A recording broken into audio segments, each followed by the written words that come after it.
नमस्कार, आप देख रहे हैं जन टीवी और मैं आपके साथ आकांक्षा पारिक। खबरों की शुरुआत से पहले एक नजर हेडलाइंस पर।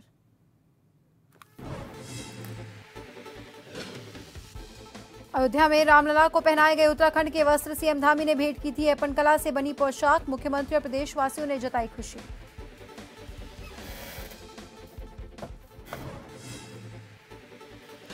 प्रवर समिति की देहरादून विधानसभा में दूसरी बैठक। निकायों के आरक्षण संबंधी संशोधन विधेयक पर मंथन। सभापति प्रेमचंद अग्रवाल, सत्ता और विपक्ष के विधायक हुए शामिल।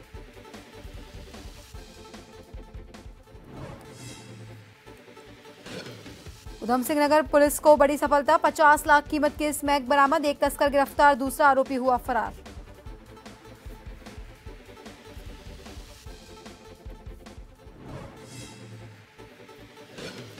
रुड़की में दो पक्षों में खूनी संघर्ष। 8 लोग गंभीर रूप से घायल, एक शख्स की मौत। आमखेड़ी गांव में भारी पुलिस बल तैनात।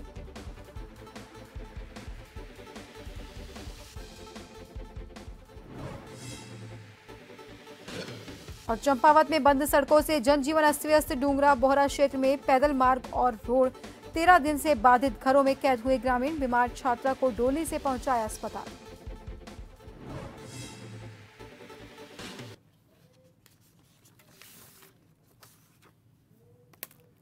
और अब खबरें विस्तार से। अयोध्या में विराजमान रामलला को देवभूमि की विश्वविख्यात एपन कला से सुसज्जित वस्त्र पहनाए गए।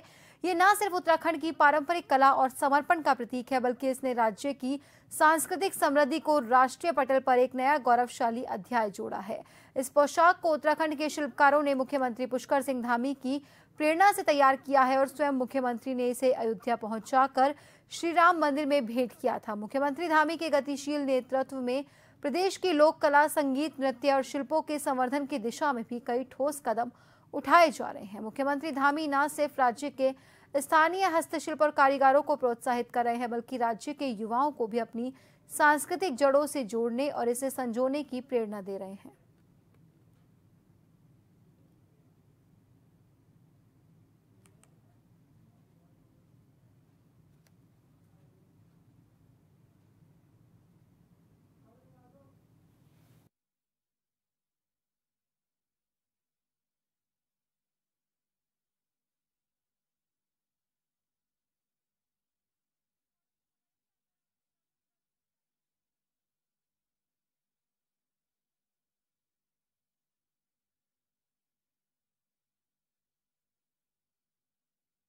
के वस्त्र पहनाए गए, जहां सीएम धामी ने एपन कला से बनी पोशाक भेंट की थी।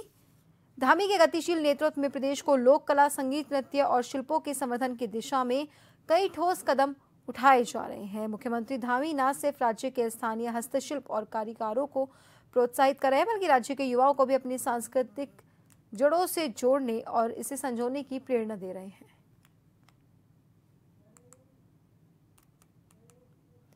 उधम सिंह नगर जिले के किच्छा में चेकिंग के दौरान कोतवाली पुलिस को बड़ी सफलता हाथ लगी। किच्छा पुलिस की टीम ने चेकिंग के दौरान यूपी के बरेली निवासी एक नशा तस्कर को करीब 50 लाख कीमत के स्मैक के साथ गिरफ्तार किया। पुलिस द्वारा बरामद की गई स्मैक को देहरादून में सप्लाई किया जाना था। उधम सिंह नगर में नशे के सौदागरों के खिलाफ पुलिस की कार्रवाई तेज हो गई। इस कार्रवाई के दौरान किच्छा पुलिस ने आरोपी के पास से 161 ग्राम स्मैक बरामद की। तस्कर के एक साथी पुलिस को चकमा देकर फरार हो गए।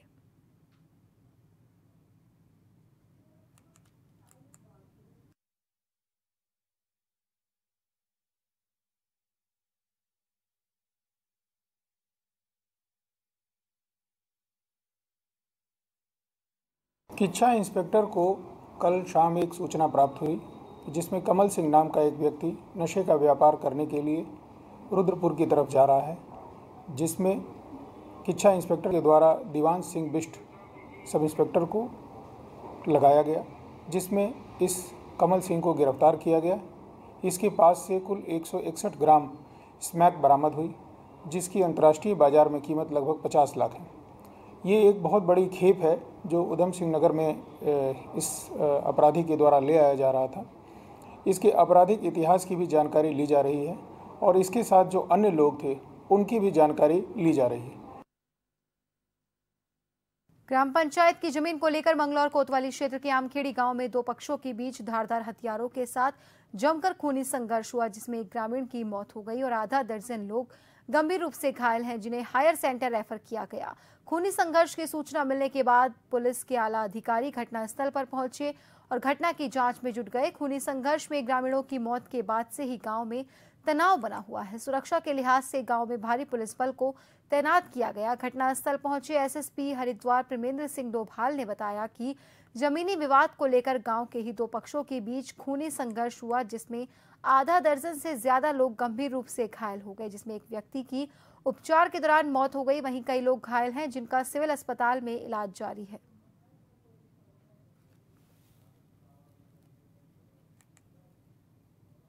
गांव में जो मंगलौर थाना क्षेत्र में आता है, इसमें आज दो पक्षों में एक जो पेड़ों की छटाई को लेके और डॉल की जो छटाई को लेके जो विवाद था, वो आज बढ़ गया और इनमें आपस में ही इनके बीच में झगड़ा जब ज़्यादा बढ़ गया तो दोनों पक्षों में मारपीट की नौबत आ गई। इस मारपीट में एक कुल्हाड़ी से या एक कलकटी से एक व्यक्ति आज़ाद की इसमें मृत्यु हुई है मौके पे और एक अन्य लोग अभी जो घायल हैं वो भी यहाँ से रेफर किए गए हैं।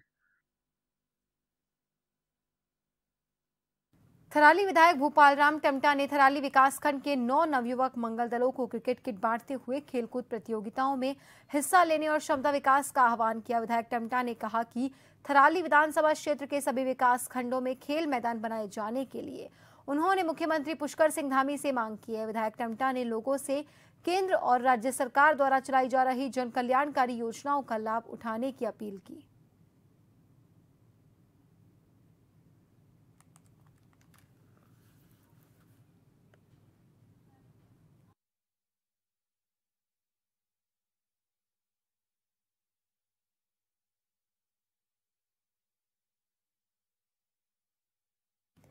मंगलौर हरिद्वार हाईवे पर बस और मोटरसाइकिल में टक्कर हो गई। इसमें बाइक सवार दोनों युवकों की मौके पर ही मौत हो गई। घटना के वक्त वहां से गुजर रहे एसएसपी हरिद्वार परमेंद्र सिंह डोभाल ने सिविल लाइंस पुलिस को सूचना दी।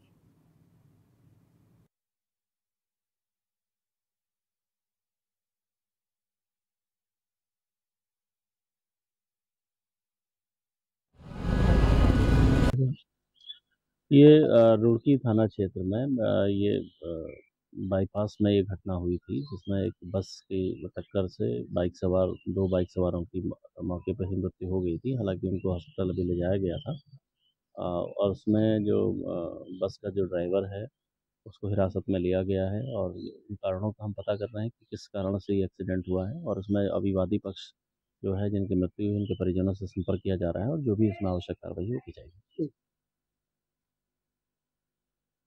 चक्राता वन विभाग के रिवर रेंज कालसी के अंतर्गत जलालिया बैरियर पर वन विभाग की टीम ने चेकिंग के दौरान अवैध लीसा परिवहन कर रहे 2 पिकअप वाहन को पकड़ा, जिसमें गत्तों के नीचे रखी करीब 300 टीन अवैध लीसा परिवहन कर ले जाया जा रहा था। दरअसल काफी समय से वन विभाग को छोटे वाहनों में अवैध खनन परिवहन करने की सूचनाएं प्राप्त हो रही थी, जिसके क्रम में विभागीय वन अधिकारी अभिमन्यु सिंह द्वारा कालसी रिवर रेंज के अंतर्गत गठित गश्ती टीम को रात में छापेमारी और चेकिंग अभियान चलाने के लिए निर्देशित किया गया था। डीएफओ चक्राता वन विभाग अभिमन्यु सिंह ने कहा कि कल रात हमें सूचना मिली थी कि 2 पिकअप वाहन बैरियर से गुजरने वाले हैं। गश्ती टीम द्वारा जब उक्त वाहनों को रोककर चेकिंग की तो उसमें अवैध लीसा पाया गया।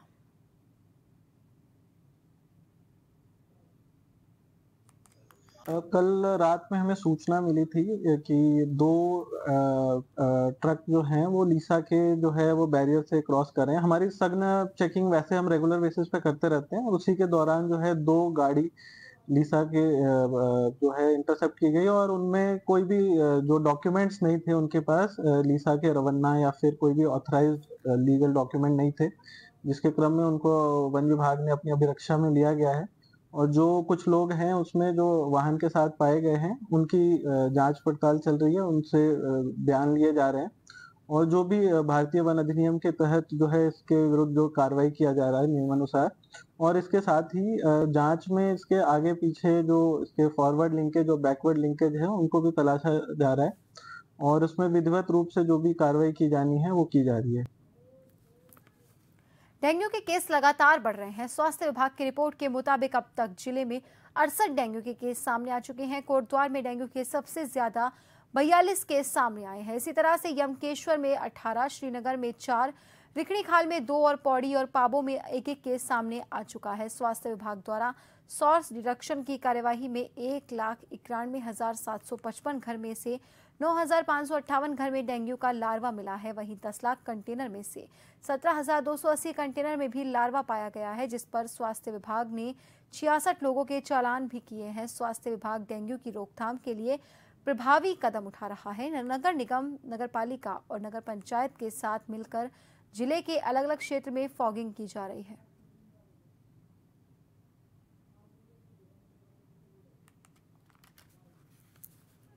मौजूदा स्थिति में आपका बड़ा अच्छा प्रश्न है। पहले तो मैं आपको स्पष्ट कर दूं कि पूर्ववत वर्षों की भांति इस बार डेंगू का प्रकोप ज़्यादा नहीं है, क्योंकि इस प्रकोप के लिए हम लोग पहले से अलर्ट थे। शासन प्रशासन और विशेषतः हमारे जिलाधिकारी महोदय इसमें बहुत अलर्ट थे। उन्होंने हमें समय समय पर मार्गदर्शन भी किया, हमारे विभाग ने भी मार्गदर्शन किया। उसी हिसाब से और अपने प्रयासों के अनुरूप जो आज स्थिति है वो अंडर कंट्रोल है। हालांकि अभी चूँकि उसका पीक ही चल रहा है, तो 15 अक्टूबर तक लगभग केसेस आएंगे, थोड़े और केसेस आएंगे, लेकिन स्थिति नियंत्रण में है। केवल 45 केस अभी तक पॉजिटिव हुए हैं। 3-4 केस वार्ड में एडमिट है, उसमें से भी डॉक्टर साहब ने अभी 1-2 केस डिस्चार्ज कर दिए। मैं तो अपने जनता से ये अनुरोध करूँगा कि डेंगू को लेकर बिल्कुल भी पैनिक ना हो। इस बार डेंगू का प्रकोप ऐसा नहीं है जैसा कि पहले वर्षों में हुआ करता था, लेकिन फिर भी हर व्यक्ति का उत्तरदायित्व है कि वो फुल आस्तीन के कपड़े पहने, अपने घरों में पानी ना इकट्ठा होने दें, कहीं पर गमलों में या किसी भी जगह पे किचन में भी कहीं पानी इकट्ठा ना करें।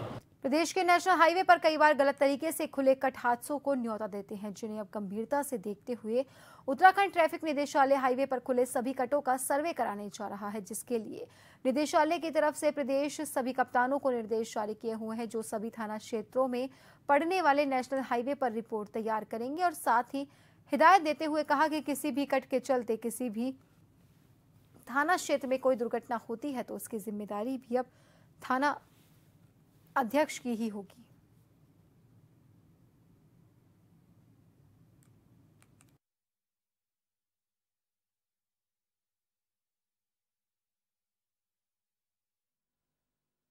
जो एसएसपीज हैं उनको हमने कम्युनिकेट किया है कि जो भी जहाँ पर भी एनएच है उनके जनपद में जहाँ पर 4 लेन हाईवेज़ हैं, प्रत्येक थाना स्तर पर जो सर्कल ऑफिसर हैं उनकी अध्यक्षता में कमेटी बनाएं और उसमें सर्कल ऑफिसर रहेंगे, कंसर्निंग थाना प्रभारी रहेंगे और जो हमारे ट्रैफिक के अधिकारी हैं वो भी उसके मेंबर रहेंगे। और हर कट को रिव्यू करेंगे एनएच के जो कंसर्निंग अधिकारी हैं उनके साथ कोऑर्डिनेट करते हुए, और असेस करने की कोशिश करेंगे कि वो जो जहाँ पर भी कट है वो एक्सीडेंट के लिहाज से कितना संवेदनशील है। अगर वो लगता है काफ़ी वल्नरेबल है तो वहाँ पर क्या बेहतर किया जा सकता है। बीते दिनों आई आपदा ने लोहाघाट ब्लॉक के सीमांत डूंगरा बोहरा क्षेत्र में भारी तबाही मचाई। गांव की सड़क और पैदल रास्ते सब आपदा की भेंट चढ़ चुके हैं। आपदा के 13 दिन बाद भी सड़क और पैदल रास्ते सुचारू नहीं हो पाए हैं, जिसकी वजह से ग्रामीण घरों में कैद हो गए हैं। क्षेत्र के सामाजिक कार्यकर्ता ईश्वर राम ने बताया कि गांव की 18 वर्षीय छात्रा कुमारी जानकी पुत्री मोहन सिंह की मंगलवार को तबीयत अचानक से खराब हो गई। ज्यादा बिगड़ने पर गांव के युवाओं ने डोली और पीठ पर लादकर टूटे फूटे पैदल रास्ते से रोसाल तक पहुंचाया। युवाओं को इस जानलेवा यात्रा को पूरा करने में 4 घंटे लगे। इस दौरान युवाओं के साथ कोई भी बड़ी दुर्घटना हो सकती थी।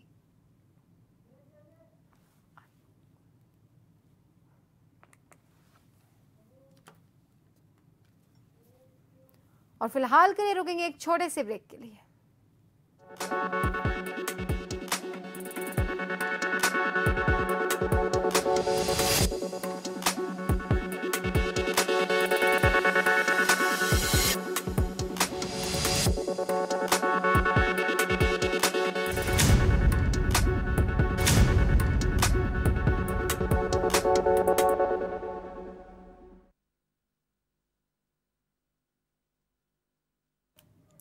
ब्रेक के बाद एक बार फिर से आप सभी का स्वागत है। बढ़ते हैं अगली खबर की ओर। आपकी सरकार आपके द्वार कार्यक्रम के चलते मंगलौर क्षेत्र के थितकी गांव में जनता दरबार का आयोजन किया गया, जिसमें हरिद्वार के नवनियुक्त जिलाधिकारी कमेंद्र सिंह ने जनता की समस्या सुनी और मौके पर ही संबंधित अधिकारियों का द्वारा समस्याओं का निपटारा किया गया। जनता दरबार में गैर हाजिर अधिकारियों के खिलाफ सख्त कार्रवाई किए जाने का भी आदेश दिया गया।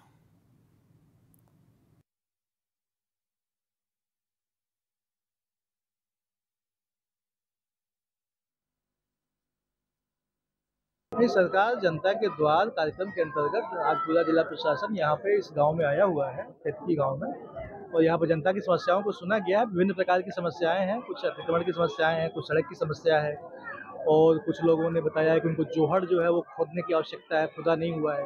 बारात घर की आवश्यकता लोगों ने बताई है। तो कई प्रकार की समस्याएं बताई हैं। जल निगम ने पाइपलाइनें बिछाई हैं, उन्होंने भरा नहीं है उसको जो है। तो सब समस्याओं को सुना गया, संबंधित अधिकारियों को निर्देश दिए गए हैं और समय से इनका समाधान किया जाए। हमारा कार्यक्रम बहुत अच्छा हुआ है, सब लोगों ने बहुत सहयोग किया है। हमारे यहाँ डीएम साहब और ज्वाइंट मजिस्ट्रेट साहब और जो सीओ साहब, बहुत अधिकारी आए हैं। लोगों ने अपनी समस्याएं बताई हैं, सबकी समस्याएं सुनी गई हैं और समाधान का वादा किया गया है। बहुत अच्छा प्रोग्राम हुआ है। सबसे बड़ी समस्या तो गांव की तालाब की है। कभी हमारे गांव में बीच में एक तालाब हुआ करता था, जो चकबंदी अभिलेख में फिलहाल मौजूद नहीं है। वो तालाब लोगों के द्वारा बंद कर दिया गया है, पानी की निकासी नहीं हो पाती। सबसे बड़ी समस्या तो हमारी यही रही। अगली खबर देहरादून से है, जहां प्रवर समिति की बैठक विधानसभा में आयोजित हुई। आपको बता दें कि ये प्रवर समिति निकायों के आरक्षण संबंधी संशोधन विधेयक के लिए बनाई गई है, जिसमें प्रवर समिति के सभापति प्रेमचंद अग्रवाल और सत्ता पक्ष और विपक्ष के विधायक शामिल हुए। इस बैठक में उत्तराखंड में ओबीसी आरक्षण के लिए सुप्रीम कोर्ट के आदेश पर बनाए गए आयोग के अध्यक्ष रिटायर्ड जस्टिस बीबीएस वर्मा भी शामिल हुए। पहली बैठक में सत्ता पक्ष के विधायकों ने उत्तराखंड के डेमोग्राफिक चेंज पर चर्चा की, जिस पर विधानसभा के मॉनसून सत्र में सत्ता पक्ष के विधायकों ने आपत्ति जताई थी। दूसरी बैठक के बाद सभी सदस्य विधायकों के विचारों को सुरक्षित रखते हुए एक-एक कर बैठक का समय तय किया गया है। वहीं प्रवर समिति ओबीसी आरक्षण के सभी पहलुओं पर चर्चा के बाद विधानसभा अध्यक्ष को अपनी रिपोर्ट सौंपेगी।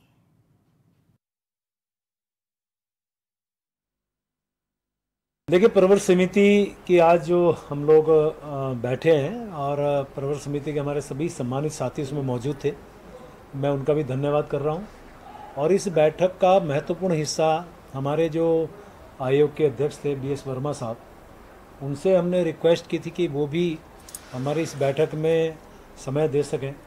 तो मैं निश्चित रूप से उनका धन्यवाद कर रहा हूं कि वो आए और उन्होंने अपने जो भी जिज्ञासाएँ हमारे माननीय विधायकगणों की थी, उनको उन्होंने उसके बारे में बताया और बहुत अच्छे हेल्दी डिस्कशन हुआ है।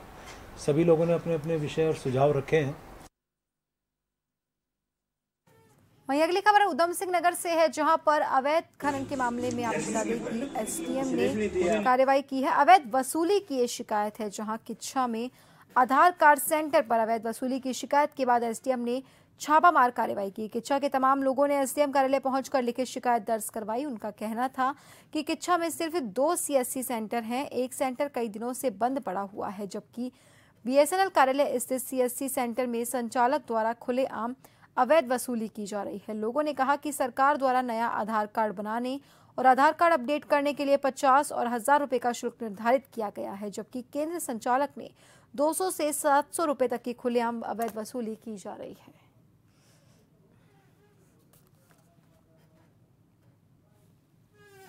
धनराशि जो है वसूल की जा रही थी। इसके अतिरिक्त अन्य केंद्रों पर इस प्रकार की भी समस्याएं आ रही थी कि जो लोग इंटाइटल्ड नहीं हैं, जिनका यहाँ पे रजिस्ट्रेशन नहीं है या जो यहाँ पे आधार इत्यादि काम करने के लिए किसी अन्य प्रकार के काम करने के लिए इंटाइटल्ड नहीं है, इस प्रकार की शिकायतें लगातार प्राप्त हो रही थी। उसके क्रम में एनआईसी की हमारी टीम अभी दस्तावेजों को खंगाल रही है, क्या क्या दस्तावेज इनके द्वारा जारी किए गए हैं, क्या क्या संशोधन किए गए हैं। प्रथम दृष्टिया जो शिकायतें प्राप्त हुई हैं उसमें कुछ साक्ष्य सही शिकायतें प्राप्त हुई हैं, गंभीर हैं, उनको देखते हुए अभी इस पे जांच चल रही है। इसके उपरांत जो भी तथ्य सामने आएंगे उसके हिसाब से कार्रवाई।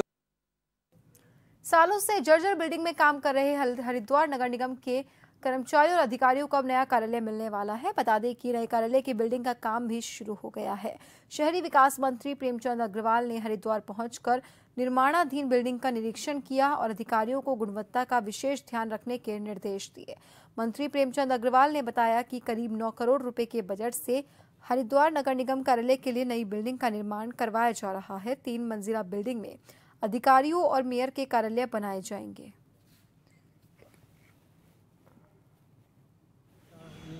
हमारा हरिद्वार के अंदर जिस प्रकार से बहुत पुरानी बिल्डिंग यहाँ नगर निगम की थी और हमारे कर्मचारी अधिकारियों की दक्षता बढ़े, हर चीज में आप देखते हैं कि एक सोच बनती है कि हम एक अच्छे वातावरण में काम करें। ऐसी स्थिति में यहाँ जो अपनी नगर निगम की लैंड थी उस पे 3 मंजिला भवन बनाने का काम आपके सामने प्रारंभ हो रखा है, और उसको मैं आज इसलिए देखने आया था कि कर क्या रहे हैं। तो इसमें जैसा मुझे जानकारी दी गई, 3 मंजिला इस बिल्डिंग के अंदर पहले ब्लॉक यानी पहली मंजिल में जो हमारे स्थानीय लोग होंगे, लाभार्थी होंगे, उनके लिए वो कक्ष, वो तल होगा जिसमें उस प्रकार के ऑफिस होंगे जो उनकी सुनवाई, उनके काम, उनके निराकरण का वो तल होगा। जिलाधिकारी कर्मेंद्र सिंह ने विभिन्न सरकारी कार्यालयों में छापेमारी कर औचक निरीक्षण किया। इस दौरान उन्होंने ARTO कार्यालय, प्रवर्तन प्रशासन और सहायक श्रम आयुक्त कार्यालय का निरीक्षण किया। छापेमारी में अनुपस्थित पाए गए अधिकारियों कर्मचारियों से स्पष्टीकरण मांगा गया है। निरीक्षण के दौरान जब जिलाधिकारी ने उपस्थित पंजिका मांगी तो बताया कि ये प्रशासनिक अधिकारी द्वारा अपनी अलमारी में रखी गई है और अधिकारी अभी तक कार्यालय पर नहीं पहुंचे थे। इस पर जिलाधिकारी ने सभी सरकारी कार्यालयों में आदेश दिए हैं कि उपस्थित पंजिकाएं सुरक्षित स्थान पर और आसानी से उपलब्ध करवाई जाए। जिलाधिकारी ने सभी कर्मचारियों और अधिकारियों को निर्देश दिए कि वो समय पर कार्यालय पहुंचे और अपने कार्यों को समयबद्धता और पारदर्शिता से पूरा करें। साथ ही सख्त हिदायत दी कि शासकीय योजनाओं और कार्यों में किसी तरह की लापरवाही बर्दाश्त नहीं की जाएगी।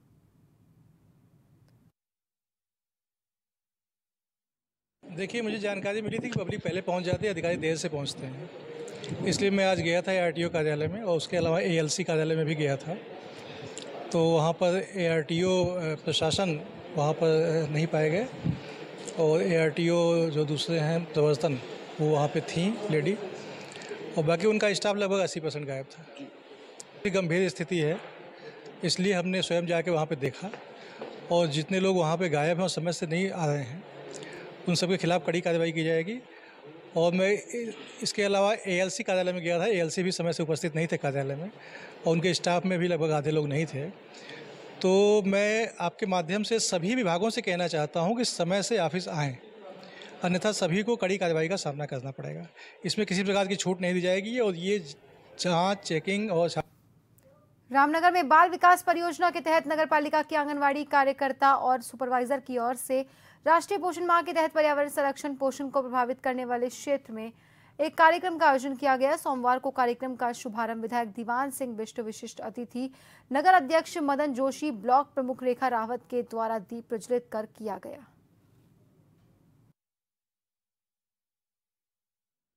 बाल विकास परियोजना के तहत जो राष्ट्रीय पोषण पर्व है, 1 महीने का पूरा कार्यक्रम है और जो सरकार की योजनाएं हैं कुपोषण को दूर भगाने के लिए, तो उसमें बहुत सी जो सरकार की योजना है तो आंगनबाड़ी आशा कार्यकर्ताओं के बीच में उनसे आग्रह किया गया है कि जो उनकी जानकारियां हैं वो नीचे तक पहुंचाएं, जिससे लोगों को अधिक से अधिक लाभ मिले। सरकार की सारी योजनाएं हैं आज जिस प्रकार से पोषण दूर करने के लिए, बेटी बचाओ बेटी पढ़ाओ, उसके बहुत सी योजनाएं, उन योजनाओं का विस्तार करने के लिए ये 1 माह का जो कार्यक्रम है ये सरकार की ओर से चलाया है। हमारा पोषण माह चलता है 1 सितंबर से 30 सितंबर तक। तो हम पहले पोषण में क्या क्या होता है, क्या क्या खिलाना चाहिए, तो हम पहले घर घर बताते हैं, प्रत्येक केंद्र में करवाते हैं। उसके बाद हम सामूहिक आज हमने यहाँ पर बता रखा है कि कुपोषित बच्चों को क्या खिलाना है, या पोषण में हरी सब्जी खाओ, मोटे अनाज का सेवन करो, ये हमने सारी उनको बताया है, अपने क्षेत्रों में फिर हमने आज यहाँ पर बताया है। और फिलहाल के लिए बुलेटिन में इतना ही। बने रहिए जन टीवी के साथ। नमस्कार।